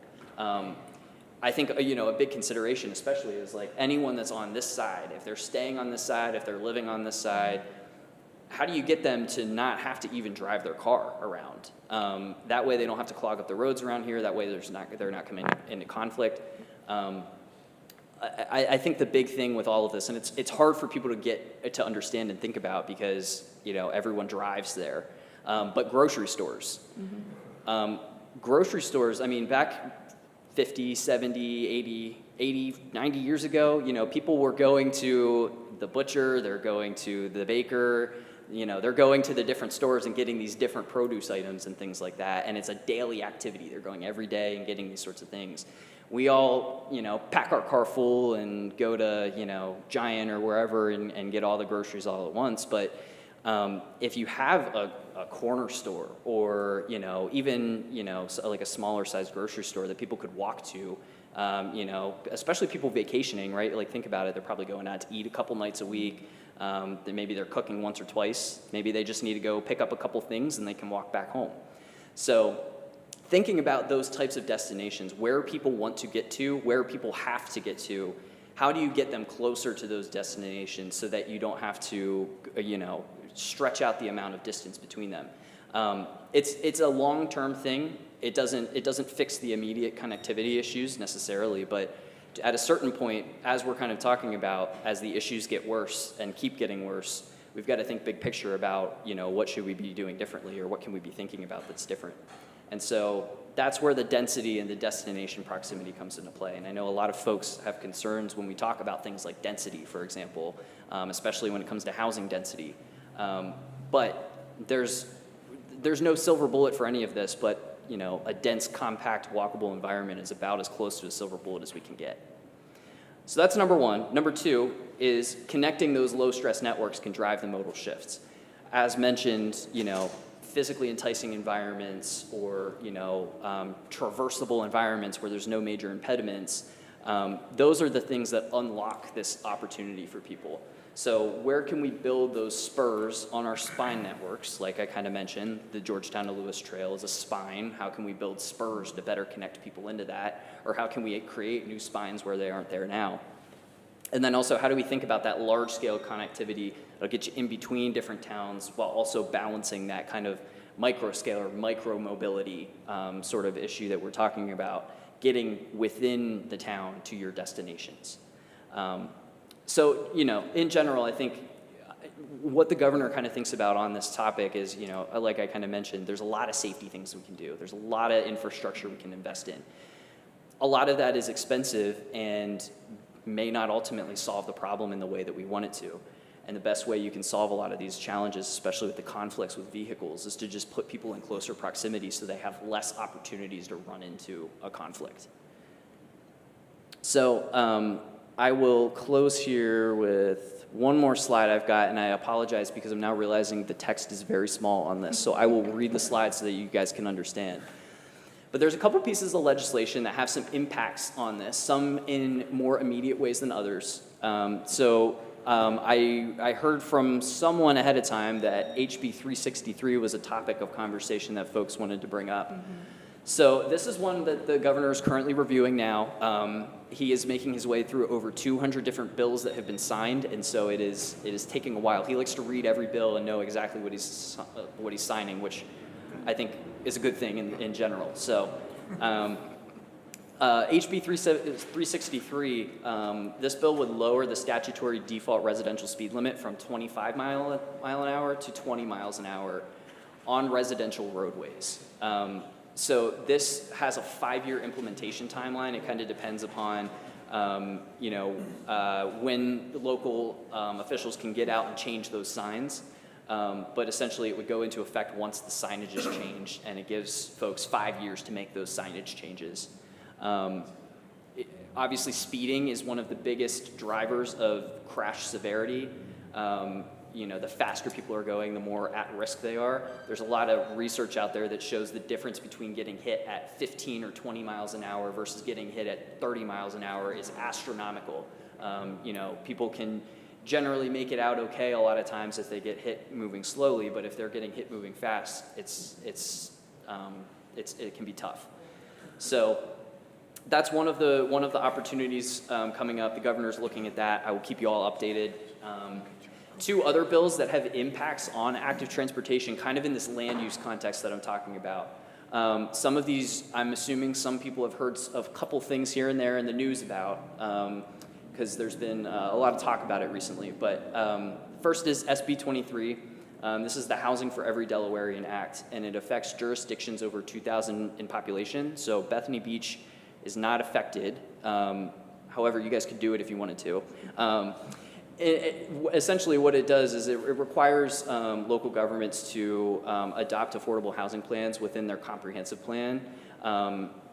It sets a goal of 20% affordable housing in each jurisdiction over 2,000, so that way, we've got workforce housing, housing for people my age, those sorts of things. So one of the major impacts this is going to have is that it requires certain types of housing to be factored into the plan. So that way we're just not building single-family home after single-family home. We've got some different alternative options that people can choose. Maybe you want to live in a townhouse, maybe you want to live in a duplex or a stacked flat or maybe an apartment. So it provides those flexible options, and really providing those different types of housing options allows us to achieve that kind of compact structure for our development. And so that adds more people into walkable areas, gives people more connectivity to those different opportunities, especially in close proximity to our business districts. And it provides, some different tools and incentives that local governments can use.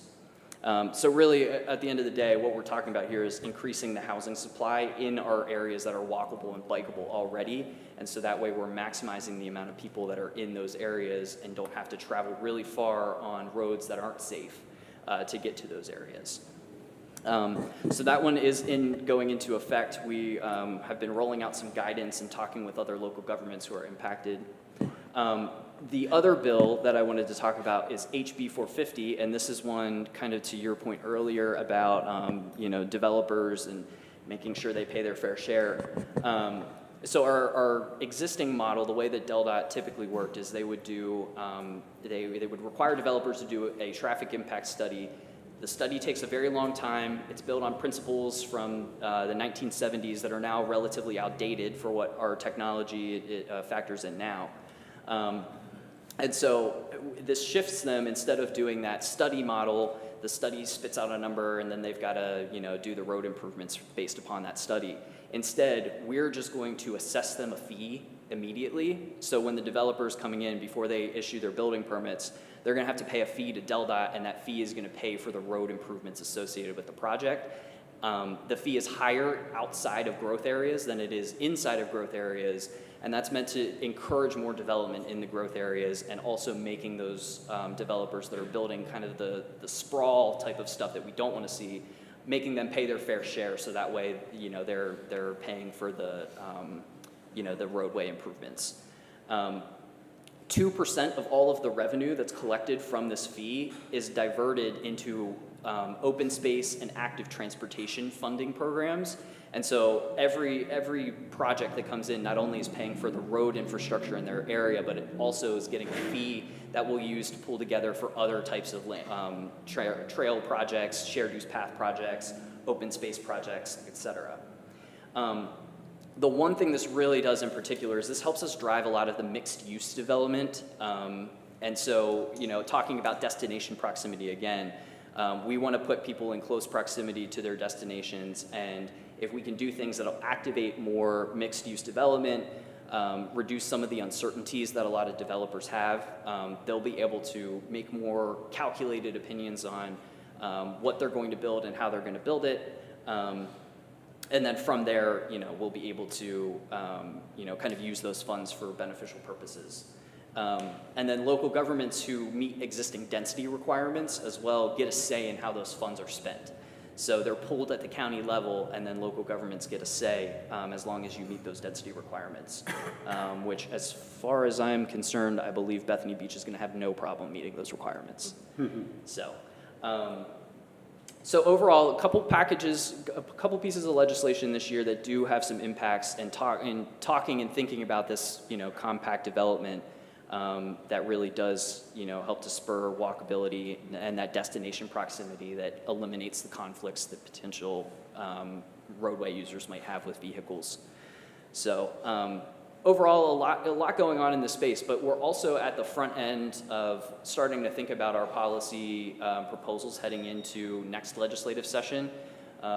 There's, you know, a couple of elections that need to occur in between then, obviously, but we're working on our policy proposals currently, and so now's a great time, you know, to be thinking big about what additional things we can be doing, and what, you know, what other priorities we can set. And so really appreciate the invite today, and in that vein, it's good timing for this kind of conversation, because now is the time to think about what we're going to be doing heading into the next session.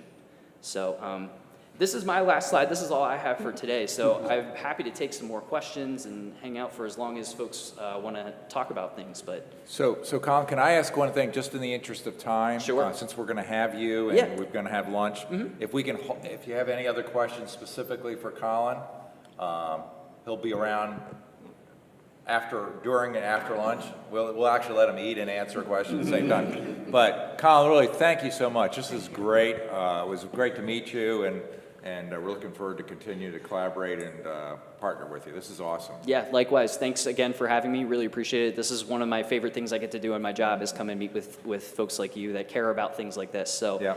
thanks for everyone for showing up on a whatever, Thursday at 10 to talk about bike infrastructure and walkability. So appreciate it. Thank you. Thank you, Colin.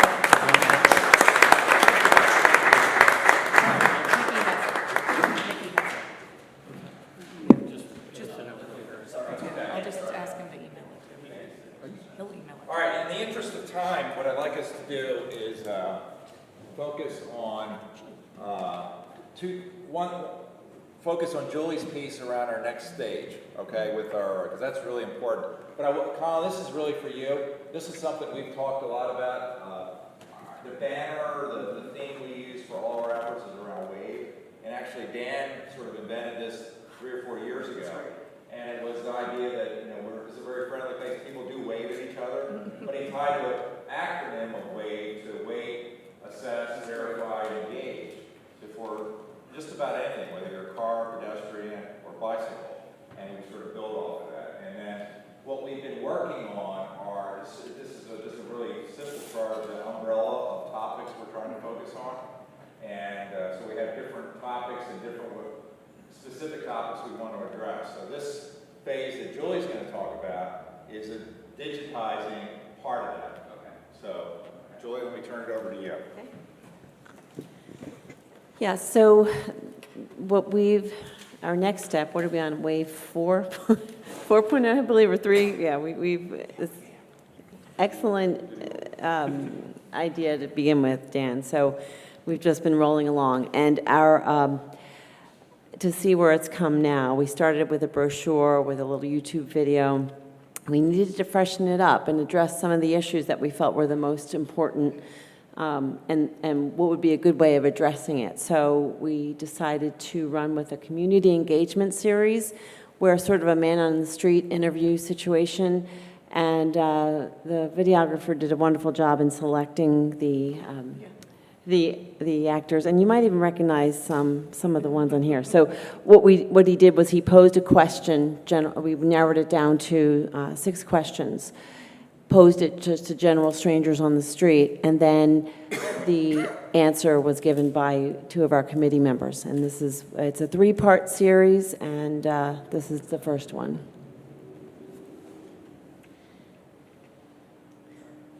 And these will be going on our social media pages, our website. So we'll have them in different orientations, whether it's landscape or portrait, just to utilize those efforts.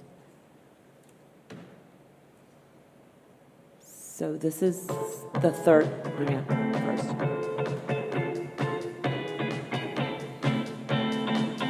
You should be riding your bike against traffic. With traffic. On the right side. I think that you should ride like straight. Oh, I've always been taught to ride against the traffic. On the right side of the road. I was always taught to ride in the same direction as traffic is flowing. You ride with the flow of traffic. Oh, guys, I'm already failing. Probably try to not get hit by cars. Well, whether you're on the roadway, the shoulder, or the bike lane, you should be riding in the same direction as the motor vehicle traffic.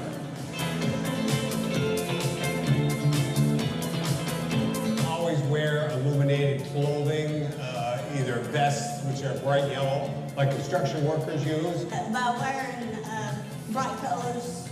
Maybe you should like wear those like helmets that like have like the blink things. Like put lights on your bikes and make sure like bright lights so people can see you are, especially after you are like in the dark. You have a flashing light. It sort of gives you more attention. If you don't have availability of lights, don't ride at night or where it's dark, especially when you're vulnerable to get hit by a car. Oh, wear bright clothes, especially in the evening or in the early morning. Lights are a big one, right at night especially. Lights are incredibly important. Do not wear black at night. That's a terrible idea. You're gonna get hit.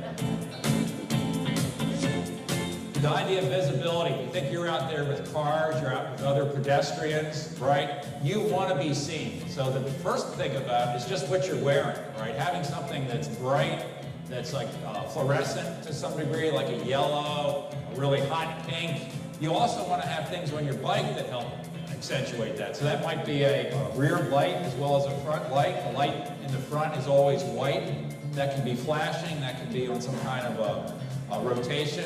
Same thing with your rear view light that's red. You want to have that typically flashing to some degree so that it catches people's attention. You want to make sure the driver that's going in a big piece of metal down the highway, right, sees you and can stay away from you.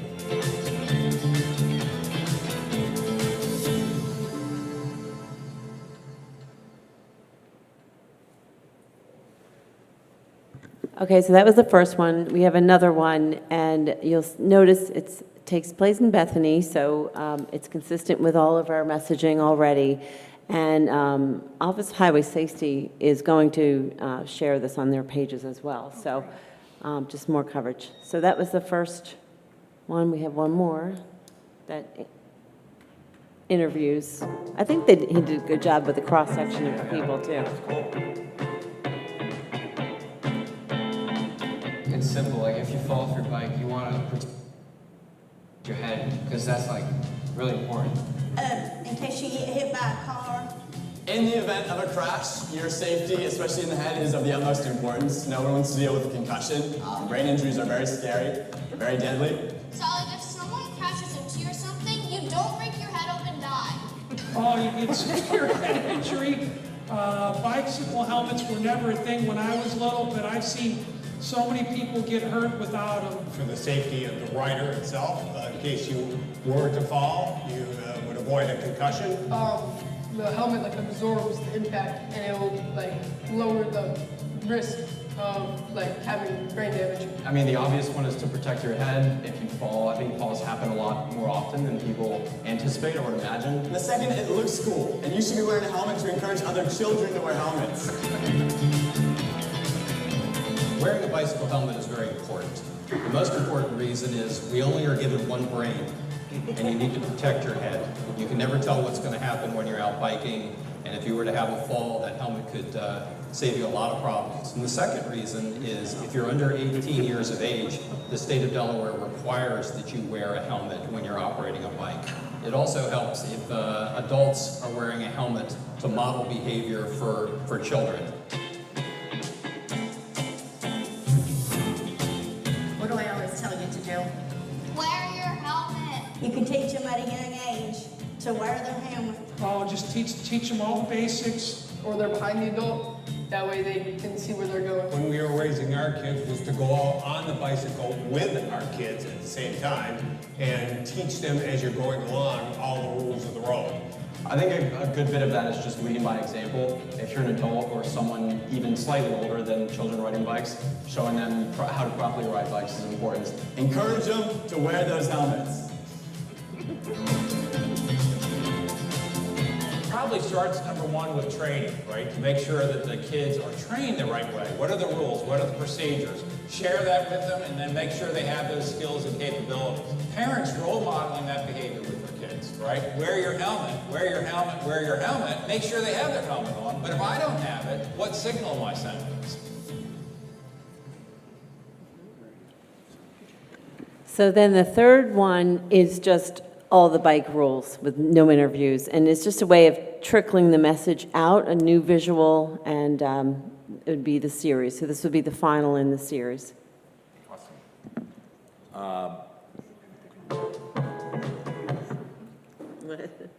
Yeah.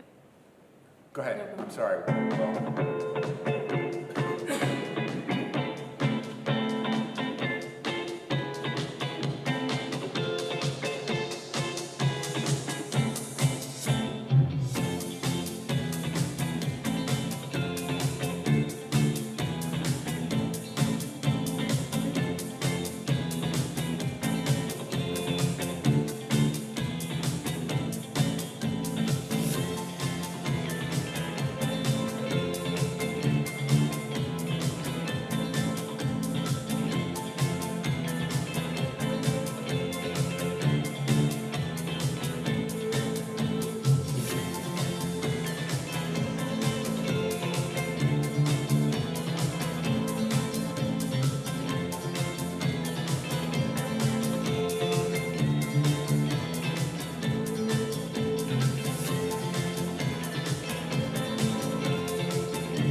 Yeah, so that's it. So we plan to, we still have some season left. We plan to just put those out there in different communication channels and another way to spread the message. awesome. Joy, again, special thanks for you and your leadership with this. It's really sort of a cool way to bring this together, some of the concepts, and trying to do it in a short, crisp way. And our ideas, we've got a whole bunch of other topics we can maybe do this next year and the like, and appreciate the council and everybody for supporting that effort. So, everybody okay? Yeah, excellent.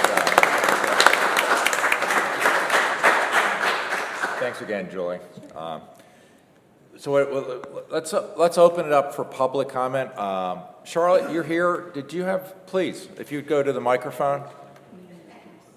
Yeah, if you just name and address would be great. I'm Charlotte Fry, and I live Genmar Way, Bethany Crossings West. I have a new knee. 90% of people that have total knee replacements are very happy. It's life-changing, there's no pain, a great range of motion. That's not me. I'm in the 10% that it hasn't worked well for. As a result, I need to walk every day. Considering almost every day. And for whatever reason, there are more people riding bicycles on the sidewalk this summer than I have ever experienced in the years that we've lived here. As a matter of fact, in the time that I was sitting there, 4 bicyclists used the bike lane and 19 bicyclists were using the sidewalks, just in this period of time. I would like to respectfully request that you consider asking the town to repaint the signs at the beginning of the sidewalks that say no bikes on sidewalks.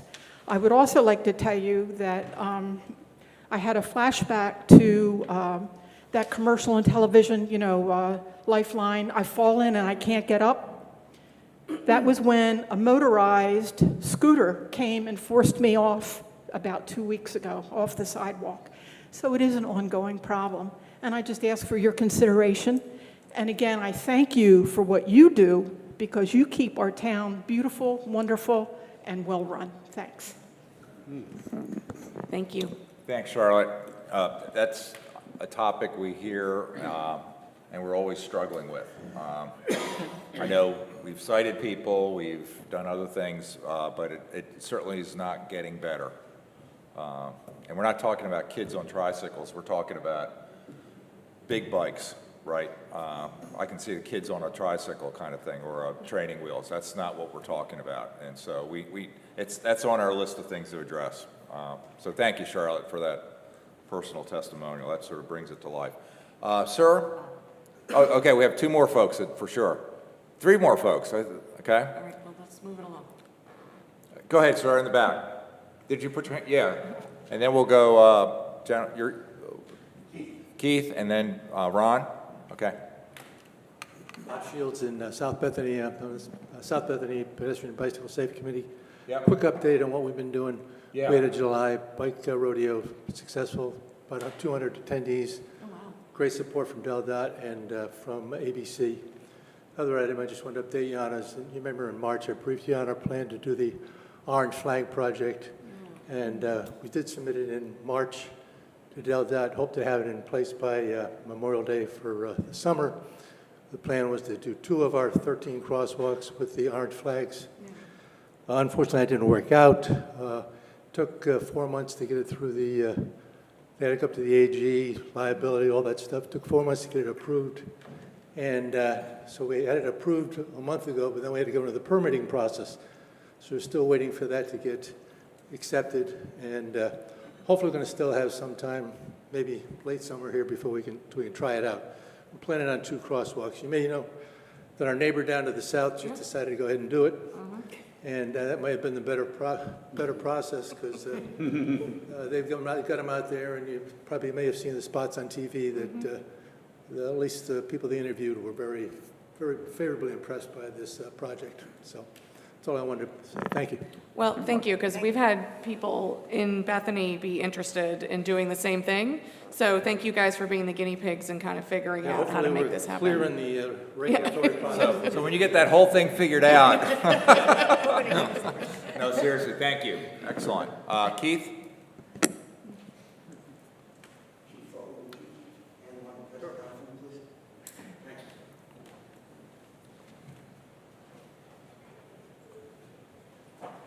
Hi, my name's Keith Debs. I'm a member of the Frankfurt community. I'm with the double bridges thing, with the bicycling.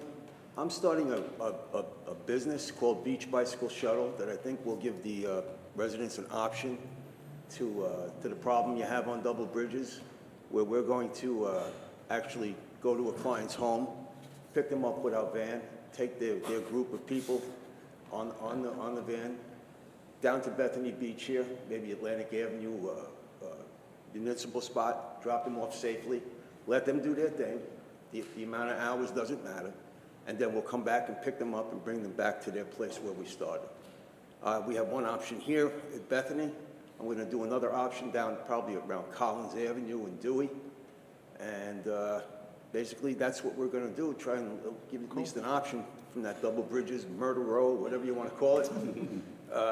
And I just wanted to introduce myself to the neighborhood and let everybody know that it's going to start October 1st.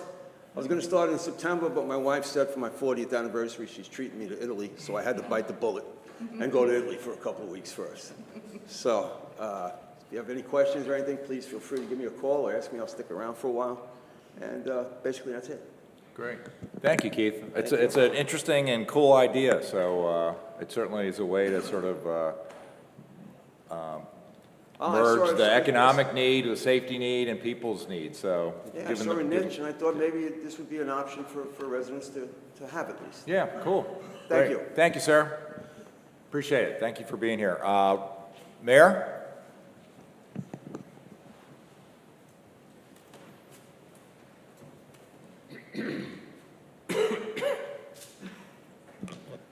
Well, the efforts of this committee are, phenomenal. I've said this before, and I'll say it again and again and again, that you guys do a phenomenal job at this, and getting across to the public is great.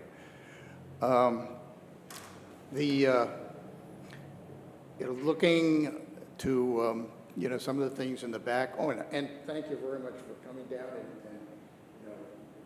letting us know what the state is doing and what the state has got going on.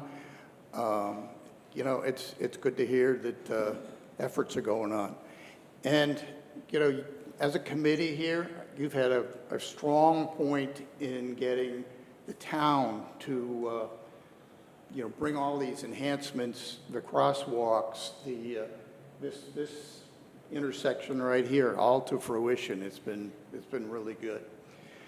In Bethany, we're known as everybody feels safe in Bethany, which is a wonderful thing, but there's a negative side to that as well. They feel safe here, and then they're riding their bikes, they let their guard down, all the things that you were talking about, it's concerning, but all the people come from Washington, come from Wilmington, come from Baltimore, and they just feel safe here, which is absolutely wonderful. But there's another side to that coin. So, also talking about some of the walkways out in the hinterlands, the areas that are getting developed. Double bridges. I thought I'd heard that DelDOT was working on plans to put a walkway along double bridges. I've even read that, and I've talked to Ron Gray about that. So I think it's in the works. But it's one of those things that, just like the walkway along the Assawoman, it's a funding issue. Hopefully we'll get there. I hope it's not 10 years from now. I hope it's 2 years from now. Funding always gets in the way, unfortunately, but at least it's being worked on. So, and then, some of these other paths connecting our communities. As you know, I'm a biker. I ride all the back roads. And we do have some wonderful paths around here. Fresh Pond is a wonderful path to go through. And it leads to the neighborhoods. And as long as you stay in the neighborhoods, not on the main roads, it's safe. And you have very little auto traffic, and it's good for the bicycles. So I think we live in a very good area, and we're all looking ahead to more positive things. And with our population increasing, not so much in Bethany, but to the west of us, the more that can be done, the more that we can bring the developers into it and make them, like we do in other areas, make them accountable for putting in walkways that and improving the roads.